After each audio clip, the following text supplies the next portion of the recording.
Toujours troublé, vous continuez votre chemin et croisez un chien devant une boucherie, en train de ronger la viande qui reste sur un os. Le chien vous regarde en grognant, mais lorsqu'il se met à aboyer, ce n'est pas un aboiement que vous entendez, mais la suite de l'histoire du vieillard et du vendeur. Après un tour de la Suisse et des lacs italiens qui dura 2 mois, les Fisher se retrouvèrent à l'hôtel Splendide à Paris, entourés d'autres Américains. D'après l'expérience quelque peu troublante de Baden-Baden, suivie d'une indigestion de sommets neigeux, sublime et fantomatique, Fisher fut soulagé de se retrouver en compagnie de gens capables de distinguer une quinte flush d'une quinte de travers et de sentir leur cœur vibrer comme le sien à la vue de la bannière étoilée. Il fut notamment enchanté de retrouver Miss Bella Ward de Portland à l'hôtel Splendide, au sein d'un groupe de visiteurs originaires de la côte est des États-Unis, venus voir l'exposition universelle. C'était une jeune fille à la fois ravissante et intelligente, fiancée à son meilleur ami à New York. Avec un plaisir plus mitigé, Fisher découvrit que le baron Savitz était lui aussi à Paris, fraîchement rentré du congrès de Berlin, et qu'il était la coqueluche du moment dans le cercle restreint de ceux qui savaient lire entre les lignes de la politique et distinguer les marionnettes de la diplomatie des vrais joueurs du jeu planétaire. Le docteur Rapperswil n'était pas avec le baron. Il se trouvait retenu en Suisse au chevet de sa vieille mère mourante. Cette dernière information fut la bienvenue. Plus Fisher songeait à leur entretien sur le Mercuriusberg, et plus il se faisait un devoir de se persuader qu'il avait imaginé toute cette histoire et non été témoin de la réalité. Il aurait été ravi, fût-ce au prix de sa confiance en son propre discernement, d'apprendre que le docteur suisse s'était joué de sa crédulité. Mais le souvenir de la scène vécue dans la chambre du baron au Badischerhof était trop vif pour autoriser le moindre fondement à une telle hypothèse. Il dut se contenter de l'idée qu'il y aurait bientôt tout l'océan Atlantique entre lui et cette créature contre nature, dangereuse et monstrueusement invraisemblable qu'était le baron Savitz. Une semaine à peine passa avant qu'il ne soit de nouveau confronté à cet incroyable personnage. Les dames de la communauté américaine avaient fait la connaissance du baron russe lors d'un bal donné au New Continental Hotel. Elles furent charmées par son visage avenant, le raffinement de ses manières, son intelligence et son esprit.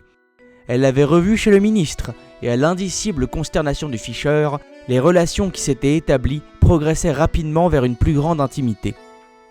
Le baron Savitz était devenu un visiteur assidu de l'hôtel Splendide.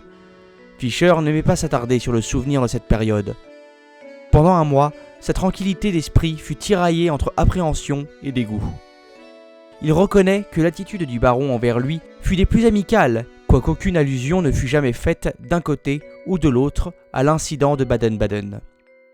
Mais la conviction que rien de bon pour ses amis ne pourrait advenir de la fréquentation d'un être dont la conscience morale avait sans aucun doute été remplacée par un système de pignons crémaillère le maintenait dans un état d'inquiétude perpétuelle.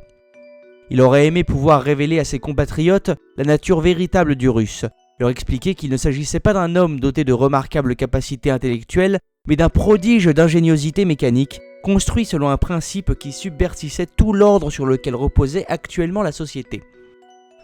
En résumé, d'un monstre dont l'existence même ne pouvait que révolter des personnes bien pensantes dotées d'un honnête cerveau de matière grise et blanche. Mais ses lèvres restaient scellées par la promesse solennelle qu'il avait faite au docteur Rapperswil. Un menu incident lui ouvrit soudain les yeux sur les dangers de la situation et emplit son cœur d'une nouvelle épouvante. Un soir, à quelques jours de la date décidée pour le retour du groupe d'Américains du Havre à New York, Fisher entra dans le salon privé qui était devenu d'un accord commun leur quartier général. Tout d'abord, il avait cru la pièce inoccupée. Bientôt, il aperçut dans l'embrasure d'une fenêtre partiellement dissimulée par la draperie d'un rideau les silhouettes du baron Savitz et de Miss Ward de Portland. Il ne s'était pas rendu compte de son entrée. La main de Miss Ward se trouvait dans celle du baron et elle contemplait son séduisant visage avec une expression dont l'interprétation ne laissa aucun doute à Fisher. Il toussa et, se dirigeant vers une autre fenêtre, fit mine de s'intéresser à l'animation sur le boulevard. Le couple s'écarta de la fenêtre. Le visage cramoisi de confusion, Miss Ward s'éclipsa aussitôt. Le visage du baron ne trahissait pas le moindre signe d'embarras. Il salua Fisher avec un parfait sang-froid et se mit à parler du grand ballon de la place du Carrousel.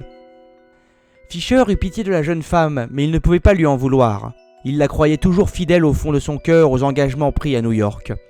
Il savait que sa loyauté n'aurait pu être ébranlée par les flatteries d'aucun autre homme, mais il fallait admettre qu'elle se trouvait sous l'emprise d'un pouvoir plus qu'humain. Alors, qu'allait-il advenir ? Il ne pouvait tout lui révéler, car il était lié par sa promesse. Il serait inutile d'en appeler à la générosité du baron. Il poursuivait inexorablement ses objectifs sans être perturbé par aucun sentiment. L'affaire allait-elle suivre son cours tandis qu'il resterait là, passif et impuissant ? Cette jeune fille charmante et innocente devrait-elle être sacrifiée aux caprices passagers d'un automate ? Et même si les intentions du baron s'avéraient tout à fait honorables, la situation en serait-elle moins abominable ? Épouser une machine ? Sa loyauté envers son ami new-yorkais, son respect pour Miss Ward, tout cela l'incitait fortement à agir sans tarder. D'ailleurs, au-delà des intérêts privés, n'avait-il pas simplement un devoir envers la société, le devoir de défendre les libertés de l'humanité ? Pouvait-on laisser Savitz poursuivre la voie qu'avait tracée pour lui son créateur, le docteur Rapperswil ? Lui, Fisher, était le seul homme au monde en position de contrecarrer ce programme ambitieux. La nécessité d'un Brutus s'était-elle jamais fait plus cruellement sentir ? Tiraillé entre doute et peur, Fisher vécut ses derniers jours à Paris dans un malaise indescriptible. Le matin du départ du paquebot, il s'était presque résolu à agir. Le train pour le Havre quittait la gare à midi, et à 11h, le baron Savitz fit une apparition à l'hôtel Splendide pour dire adieu à ses amis américains. Fisher observa attentivement Miss Ward. Ses manières trahissaient un embarras qui renforça sa résolution. Le baron remarqua au passage qu'il se ferait un devoir et un plaisir de visiter l'Amérique dans les mois à venir et qu'il espérait alors renouveler les liens qui s'interrompaient à présent. Tandis que Savitz parlait, Fisher remarqua que son regard croisait celui de Miss Ward, dont les joues s'étaient légèrement empourprées.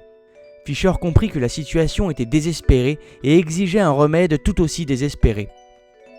Il se joignit aux dames du groupe pour persuader le baron de partager la brève collation qui devait précéder le départ pour la gare. Savitz accepta volontiers cette cordiale invitation.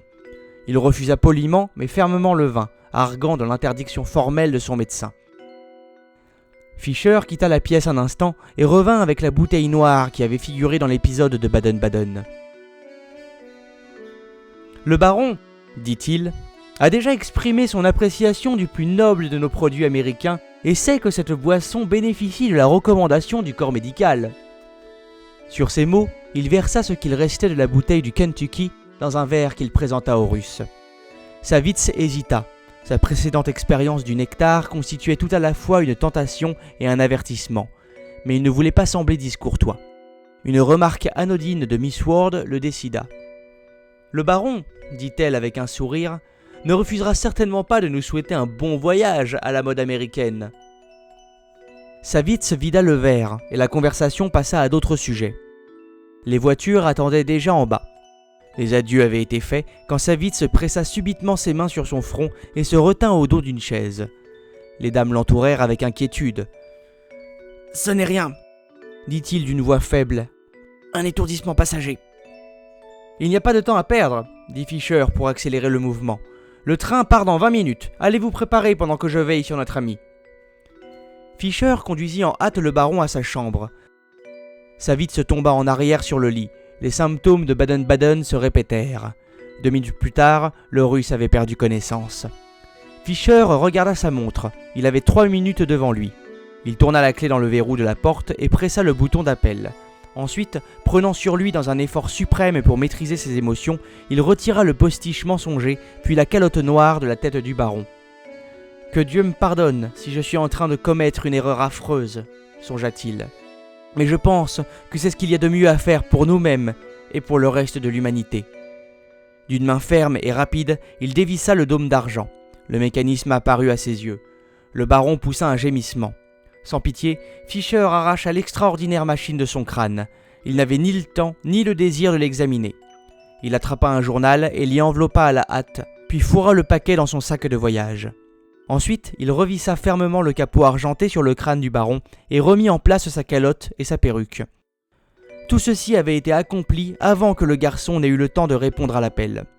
« Le baron Savitz est malade, » lui dit Fisher lorsque le domestique se présenta. « Il n'y a pas de raison de s'inquiéter. Envoyez chercher son valet, Auguste, à l'hôtel de l'Athénée. » 20 secondes plus tard, Fisher se trouvait dans une voiture roulant à toute allure vers la gare Saint-Lazare. Quand le paquebot, le Pereire, se trouva en pleine mer, avec Ouessant à 500 miles nautiques derrière lui et un nombre incalculable de brasses d'eau sous sa quille, Fisher extirpa un paquet enveloppé de papier journal de son sac de voyage. Ses mâchoires étaient serrées et ses lèvres contractées. Il transporta le lourd colis jusqu'au bastingage et le laissa tomber dans l'Atlantique. L'objet ne provoqua qu'un léger remous dans les eaux paisibles avant de disparaître. Fisher crut entendre un cri sauvage et déchirant et se boucha les oreilles avec les mains pour ne plus l'entendre. Une mouette tournoyait au-dessus du navire, le cri venait sans doute de l'oiseau. Fisher sentit une pression légère sur son bras. Il se retourna vivement. Miss Ward se tenait à côté de lui, près de la rambarde. « Mon Dieu que vous êtes pâle !» dit-elle. « Qu'étiez-vous donc en train de faire ?»« Je viens de sauver les libertés de 2 continents, » dit Fisher lentement. « Et peut-être aussi votre propre tranquillité d'esprit. »« Vraiment ?» dit-elle. « Et de quelle façon ?»« Tout simplement, » répondit gravement Fisher, en jetant le baron Savitz par-dessus bord. Miss Ward éclata d'un rire sonore. « Vous êtes parfois trop drôle, monsieur Fisher, » dit-elle.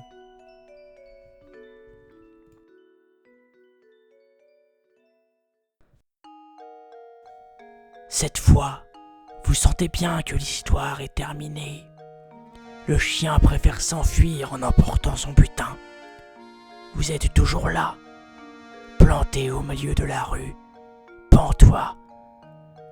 Vous rentrez chez vous, troublé, oubliant même de resserrer votre manteau. C'est une expérience que vous n'oublierez pas de sitôt. Mais peut-être n'est-ce que la fatigue.